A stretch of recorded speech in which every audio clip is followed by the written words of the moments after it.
E aí, pessoal, mais um Formiga na Tela hoje em estilo videoconferência, respeitando a quarentena. E nós vamos falar hoje de Spirit. Não o filme do Frank Miller, mas um ícone das HQs.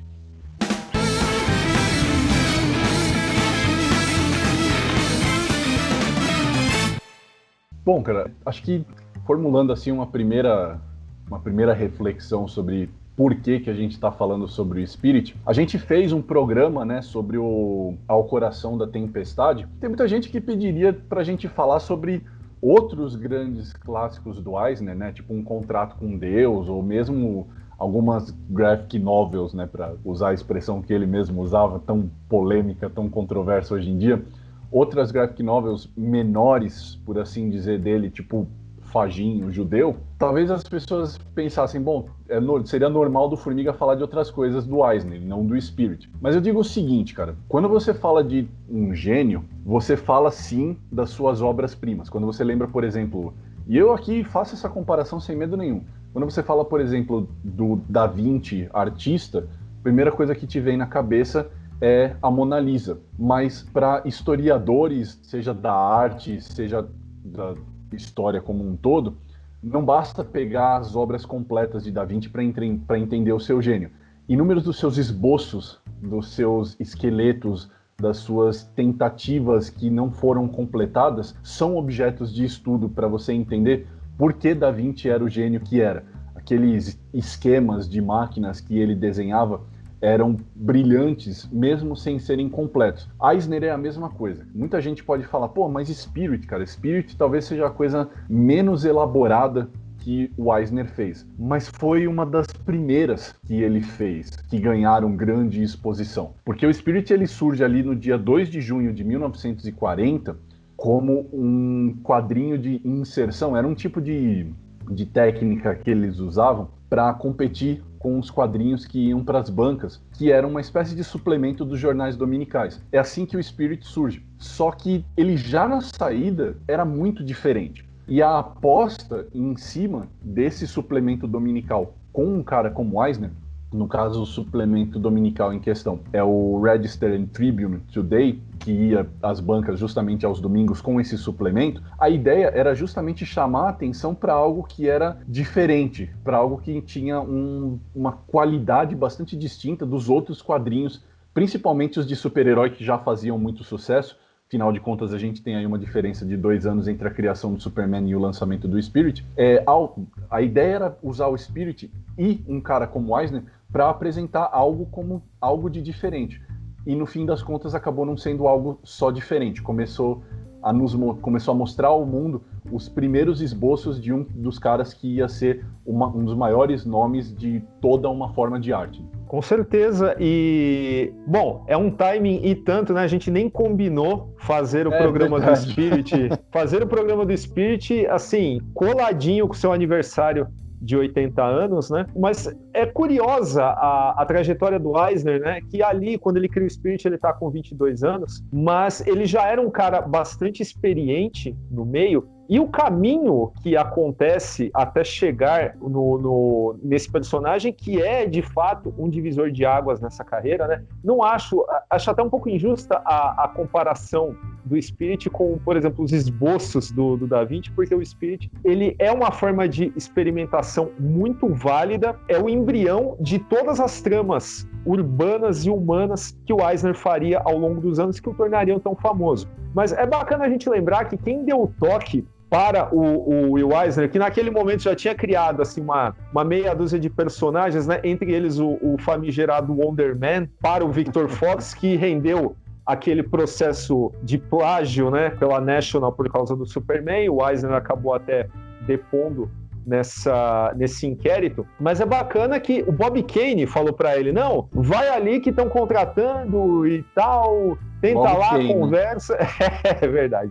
O que acontece? O Eisner, ele já tinha seu estudo com o Jerry Eager, né, que não era uma figura assim muito querida no meio dos quadrinhos, né, era um cara muito ostentador e tal.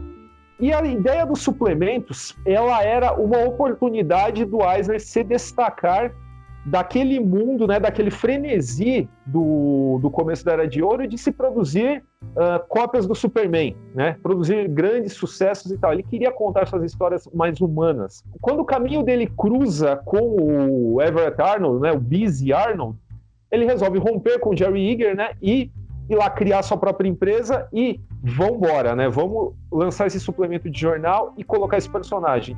Enquanto ele criava ali seu detetive, tem aquela história mais ou menos conhecida de que os caras do dinheiro ficavam, não, mas espera aí, mas isso aqui não tem uniforme, isso aqui não parece com aquilo que os outros estão publicando e tal, né? E aí aquela questão de que o terno azul, né, e a máscara, o que aproxima o Spirit dos personagens dos pulps, né, que a gente está sempre comentando aqui. Porém, o que é fundamental que o Eisner percebeu no momento em que ele criava o Spirit, paradoxalmente, no momento em que ele queria criar histórias mais humanas, histórias de pessoas comuns, é que ele percebeu o verdadeiro poder dos quadrinhos na questão de suspensão de descrença. Você ter um cara de terno azul e de máscara andando pela rua é uma coisa. Você tê-lo numa história em quadrinhos é uma coisa completamente diferente. E ali ele percebeu que ele poderia, de fato, contar as suas histórias da forma como ele queria, abordar, inclusive, elementos muito mais periféricos ao Spirit, que era o que mais o interessava, do que o próprio herói. E sem falar que o próprio personagem, ele não era apenas uma desculpa para se contar uma história, ele era, de fato, diferente, né, naquela questão do fortão, que pode ser abobalhado em algum momento, né, mas sempre respeitando, né, o tipo de história que ele queria contar naquele momento. E fora que os experimentos gráficos de abertura, né, das histórias que ficariam muito famosos, né, graças ao Eisner, e foram imitados aí ao longo das décadas, né, começaram ali. Né? No caso dos quadrinhos americanos, eu acho que ele é o segundo cara que a gente pode dizer que pensou os quadrinhos em grande escala de uma forma que rompia com o padrão que era estabelecido pelas grandes editoras daquele período. Porque o formato que a gente tinha, que era o formato padrão e que era um formato que era até em alguma medida imposto para muitos dos artistas, porque, enfim, era mais confortável para o seu público-alvo se identificar com aquilo, que era aquela grade fixa de 6 ou 9 quadros, enfim. Quem conhece quadrinhos sabe do que a gente está falando. E não se saía muito disso na maior parte dos quadrinhos, principalmente os quadrinhos de super-herói, porque eles vendiam muito.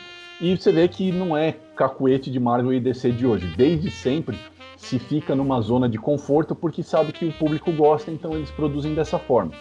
A gente tem, com o Winsor McCay, uma primeira investida nesse grande experimentalismo nas HQs, mas para essa medida, e eu digo isso até como uma valorização do trampo do Eisner, o Winsor McCay trabalhou muito antes do Superman. Ele trabalhou muito antes dos quadrinhos se tornarem o fenômeno de público que eles se tornaram. Você falou, né, da coisa do terno azul e da máscara. O terno azul e a máscara só existem para o Spirit porque quando o Spirit foi vendido para Register e Tribune, a primeira coisa que o editor virou para ele e falou: certo, mas ele tem um uniforme tipo o Batman ou o Superman?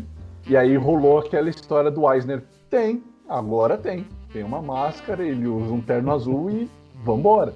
Então, assim, a gente sabe, por inúmeras entrevistas que ele deu e, assim, por como a carreira dele discorreu, que o Eisner, ele nunca teve essa pretensão de imergir no gênero de super-heróis. Aqui é uma especulação minha, talvez justamente porque o gênero de super-heróis fosse uma coisa... O gênero de super-heróis é um gênero, pronto, é só isso. Enquanto o Eisner, de fato, ele tinha essas pretensões de explorar diversos gêneros. Inclusive por isso o Spirit, nesses 12 anos em que ele existiu, né? O Eisner para de produzir ele em 52, sim, da continuidade dele, porque ele estava de saco cheio do personagem, mas a ideia era justamente explorar diversos tipos de gênero. Então você tem inúmeras histórias do Spirit que não são só, apesar de ele ser um personagem detetive, que não são só mistério, não são só horror. Existe muito drama. Existe também, como você falou, né, aquela coisa do valentão abobalhado, existem muitos momentos de humor, existem histórias inteiras de humor do Spirit também, porque o Eisner estava usando o Spirit, e aí eu volto àquela comparação, né, que eu fiz do Da Vinci.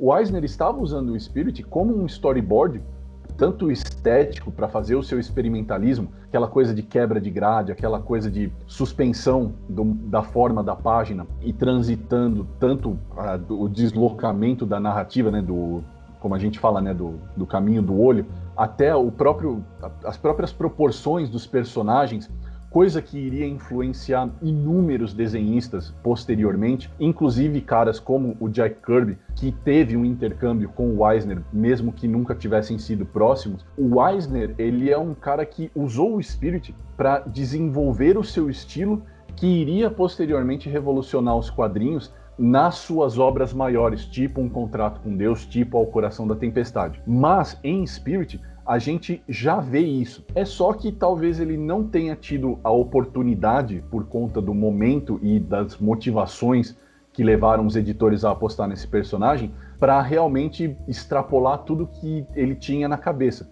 Então, se a gente pega, por exemplo, o Spirit em comparação com essas histórias fechadas que eu mencionei, ela ainda parece um pouco engessada. E, de novo, por isso eu fiz essa comparação inicial.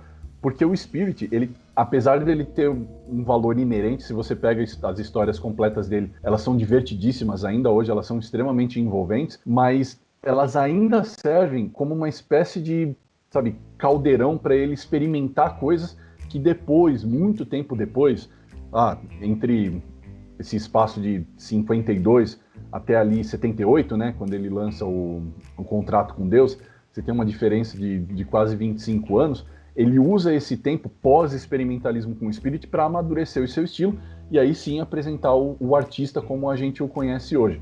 Então, esse é o motivo de a gente estar fazendo o programa. Não se pode desprezar o Spirit. Não, claro. E assim, complementando essa história da máscara que você comentou, inclusive o livro do Michael Schumacher, né, Um Sonhador nos Quadrinhos, que eu recomendo fortemente para todo mundo. E que tem resenha no site feita pelo Daniel, tá? Só para constar. Exatamente. Inclusive fala que a máscara ela foi desenhada durante um telefonema em que houve essa cobrança e ele estava ali com o personagem na prancheta, ele desenhou a máscara na hora, porque foi a ideia, o insight que ele teve assim para fazer com que os caras parassem de encher o saco dele para ter um personagem mais padrão. Mas é bacana também, eu acho que o Spirit, cara, a gente pode comparar também. Claro que é um personagem fictício, né? Mas a gente vai comparar aqui com pessoas reais, obras reais no caso, né? Você não pode falar, por exemplo, de Beatles como se fosse uma coisa só. Você tem duas fases muito distintas do grupo que não dá, assim, nem de longe, uma coisa é muito diversa da outra. Eu acho que o Spirit ele vai muito por esse caminho e é por isso que eu sou um grande fã do Spirit do pós-guerra, né? É claro que a gente teve muitos caras ótimos trabalhando com o Spirit enquanto o Eisner servia na Segunda Guerra, mas o que acontece? Eu acho que quando o Eisner volta da guerra, e assim, a guerra e assim, os efeitos dela, elas são fundamentais para o desenvolvimento da arte do Eisner, porque aqui eu tenho que fazer também uma outra comparação com um outro artista que também é uma espécie de soldado desconhecido pelo reconhecimento dos quadrinhos como uma forma de arte válida, que é o Bernie Krigstein. O Bernie Krigstein, enfrentando os problemas que enfrentou, ele optou por se retirar dessa indústria. O Eisner não era só, evidentemente, não tinha só a questão do dinheiro, é claro que ele dependia daquilo para viver, né? Mas ele percebeu, ele respirou fundo e fez um monte de trampos que pareceriam indignos para um cara da envergadura dele, como, por exemplo, os tais dos manuais do Exército, tal, que foi um trampo assim, rentável durante um bom tempo. Mas o que acontece? A gente percebe uma evolução enorme, cara, das primeiras histórias do Spirit até depois da guerra, entendeu? E assim, você pegar o começo do Spirit, ele é muito comum, de fato. É difícil defender. Nós não estaríamos falando dele se ele tivesse parado ali. E nesse sentido, né? Pois é. Até as próprias tentativas de realismo na anatomia dos personagens, elas não cabiam muito bem aquele tipo de personagem. E aí isso foi sendo refinado e o caramba. Mas aí quando ele volta, cara, eu acho que ele entrega, assim, e talvez seja até um clichê, eu acredito que seja a história preferida de todo mundo, cara, mas eu amo, assim, o Gerhard Schnobel, eu acho que é uma história, assim, de figurar, assim, nas minhas 10 melhores da vida, né? não só por ela constar como exemplo no livro do Eisner, né, Quadrinhos de Arte Sequencial, que a gente citou no nosso programa de livros teóricos sobre quadrinhos, mas também porque ali ela me abriu os olhos para uma questão técnica, mas mesmo antes daquilo, ela já me pareceu uma história muito tocante, uma história inusitada, no sentido de você pegar um tropos de realismo fantástico, né, como é um cara que voa, e colocar o holofote naquilo e não no herói. Isso, evidentemente, para a época em que foi feito, eu acredito que entre 47 e 49, mais ou menos, mas aquilo para mim, é a essência do Will Eisner, cara. Se ele tivesse parado a carreira dele e não tivesse escrito mais nada a partir dali, a gente já teria material, já teria uma justificativa enorme para estar falando do cara. Pode crer, cara. Aliás, é bastante claro esse rompimento do momento da criação do Spirit em 40 até o momento em que ele é convocado pelo exército, né, em 41, que aí há esse hiato onde o personagem é preenchido por outros artistas. Cara, você pega, por exemplo, a origem dele. Primeiro, ele tem um alter ego, que depois é um negócio que, assim, é solenemente ignorado. Assim, você pergunta para maior parte dos leitores casuais de quadrinhos, você sabe quem é o Danny Colt? Cara, não faz nem ideia. É uma relação muito distinta, por exemplo, de um Clark Kent, Superman, Peter Parker, Homem-Aranha, porque o próprio Eisner deixou aquilo para trás. E aí você tem você fez a comparação com o Pulp, e é uma comparação justificada porque a origem dele também envolve uma coisa meio de história pulp vagabunda, do tipo, ele é vítima de um experimento, parecia que ele tinha morrido, não morreu, aí ele estabelece a base secreta dele debaixo de um cemitério e o inimigo dele é um cientista maluco chamado Dr. Cobra. É a coisa mais genérica do mundo, velho. Mas é uma coisa genérica porque foi pedido a ele que fosse feito de maneira genérica, porque a ideia é que o Spirit competisse com, como a gente já disse, com os super-heróis. Depois da guerra, aí inúmeros motivos, a gente já falou isso aqui num sem número de Natelas e podcasts, procurem aí lá no site tudo que a gente já falou sobre a EC Comics e o Comics Code Authority e o Frederick Wertham, vocês vão entender tudo isso. Mas assim, depois da guerra, quando os super-heróis caem em desuso, realmente não tem mais motivo para ele continuar insistindo nesse modelo de personagem que não é útil, não traz nada para ele. E ainda bem, porque é justamente o motivo que dá a ele a possibilidade de experimentar com o personagem, não só na forma, porque assim, apesar de tudo, você falou da coisa do realismo, né, do traço dele pré-guerra, é verdade, mas assim, já é um traço que se sobressaía muito à média. Então, mesmo que aquilo não tivesse mudado, ainda seria bem bacana. Como você disse, né? Se tivesse parado ali, ainda ia ser bem bacana em termos de arte. Mas esse experimentalismo que surge depois da guerra é uma das poucas coisas boas que dá pra gente dizer que aconteceram por conta da grande depressão que atingiu os Estados Unidos depois do fim do conflito e a descrença que existia em torno dos super-heróis. Porque para muitos artistas aquilo foi uma oportunidade de inovar, de ir atrás de outras coisas. E o Eisner, pelo menos até ali 52, né, você vê, ele nem chegou a pegar o Comics Code, né, mas para ele foi uma oportunidade de alçar voos maiores. É uma pena que ele não tenha continuado, realmente, como você disse, assim como o Krigstein. Os dois perceberam que aquela era uma indústria, podre, para dizer o mínimo. Hoje, a gente fez aquela brincadeira agora há pouco, né, a gente deu risada do Bob Kane. Quem ouviu o nosso podcast com o Diego Murro sabe do que a gente está falando, do que o Bob Kane fez, mas que não era a única figura, né? Você mesmo falou do Jerry Iger, a gente tem o Harry Donenfeld, assim, um monte de caras que habitavam essa indústria dos quadrinhos que a tornavam um negócio podre, assim, nojento. Se hoje a indústria dos quadrinhos já é um negócio que você olha e fala, sério mesmo? Aquela época era um negócio nojento. Então não dá para culpar caras que tinham grandes pretensões artísticas, como o Eisner, que por inúmeras vezes, mesmo naquele período, dizia, eu quero escrever uma obra de arte em forma de quadrinhos. E ele não era dada a oportunidade a ele. Ou o Krigstein, como você mesmo mencionou, que era um cara que, assim, a gente sabe hoje pela história dele, que ele tinha pretensões de ser um grande artista plástico, de ser um artista clássico, e ele colocou aquele talento nos quadrinhos e aquele talento não foi reconhecido. Cara, é porque realmente a indústria era um nojo. E por que eu estou dizendo isso? Para fazer a ponte para a revolução que o Eisner provocou em 78 com a publicação das suas primeiras graphic novels, mas que é uma extensão do trabalho que ele fez no Spirit.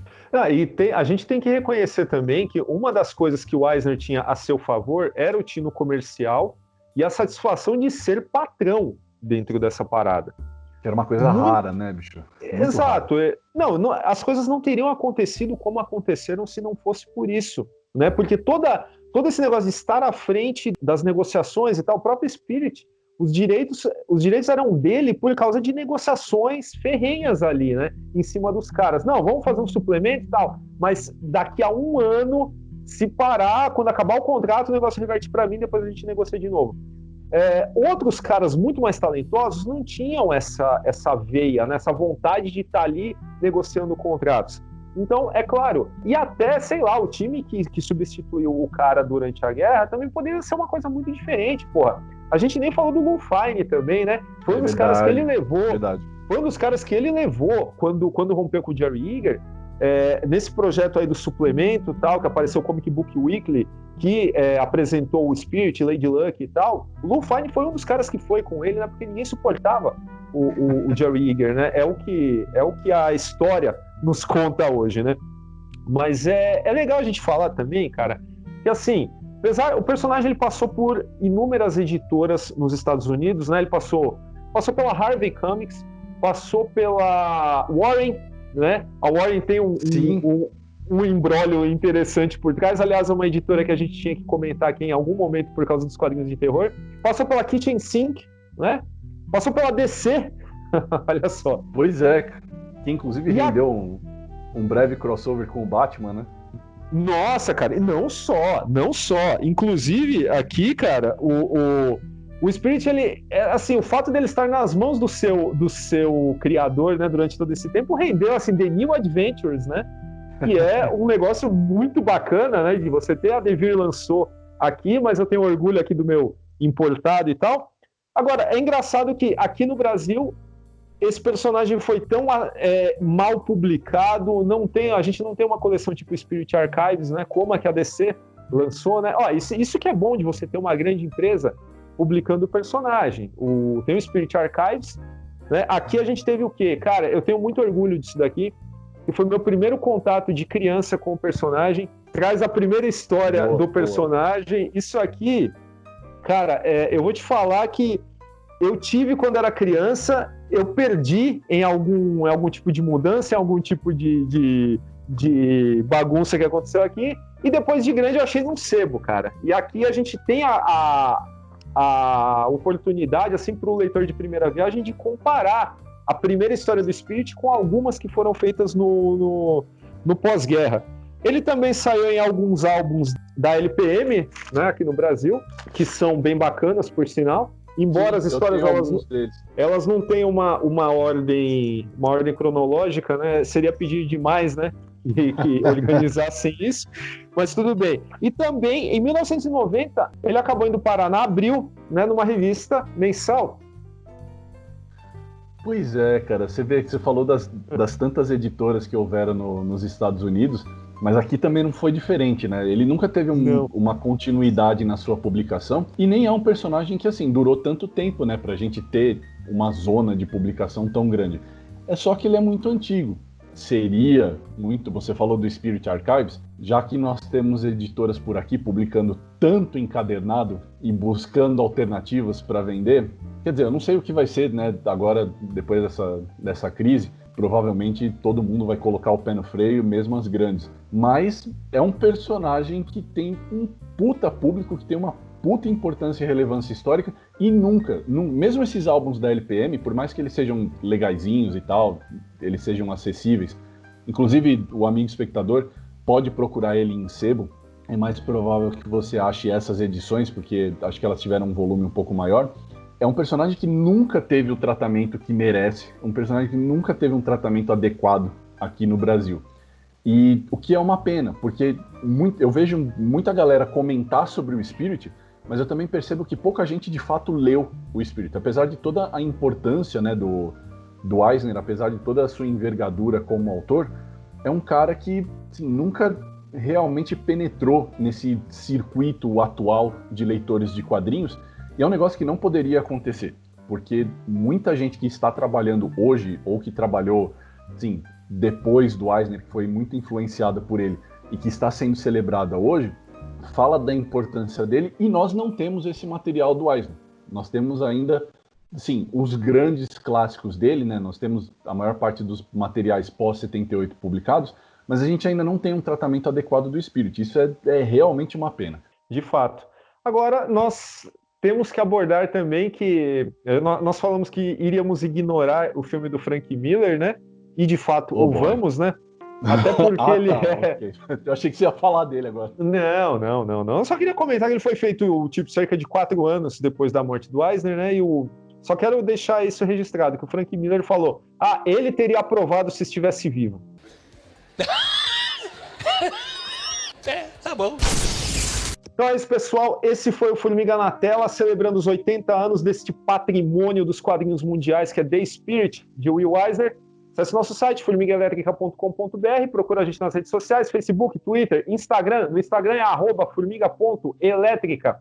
Não esqueça de olhar também nossa campanha de financiamento coletivo e recorrente no Apoia-se, www.apoia.se/Formiga Elétrica. Se quiser contribuir com a nossa causa, fica à vontade e tal. Se tiver alguma dúvida, escreve para nós. Manda um e-mail para natela@formigaelétrica.com.br. E não se esqueça de se inscrever no canal, largar o joinha aí, e quarta-feira que vem a gente volta. E é isso. Falou!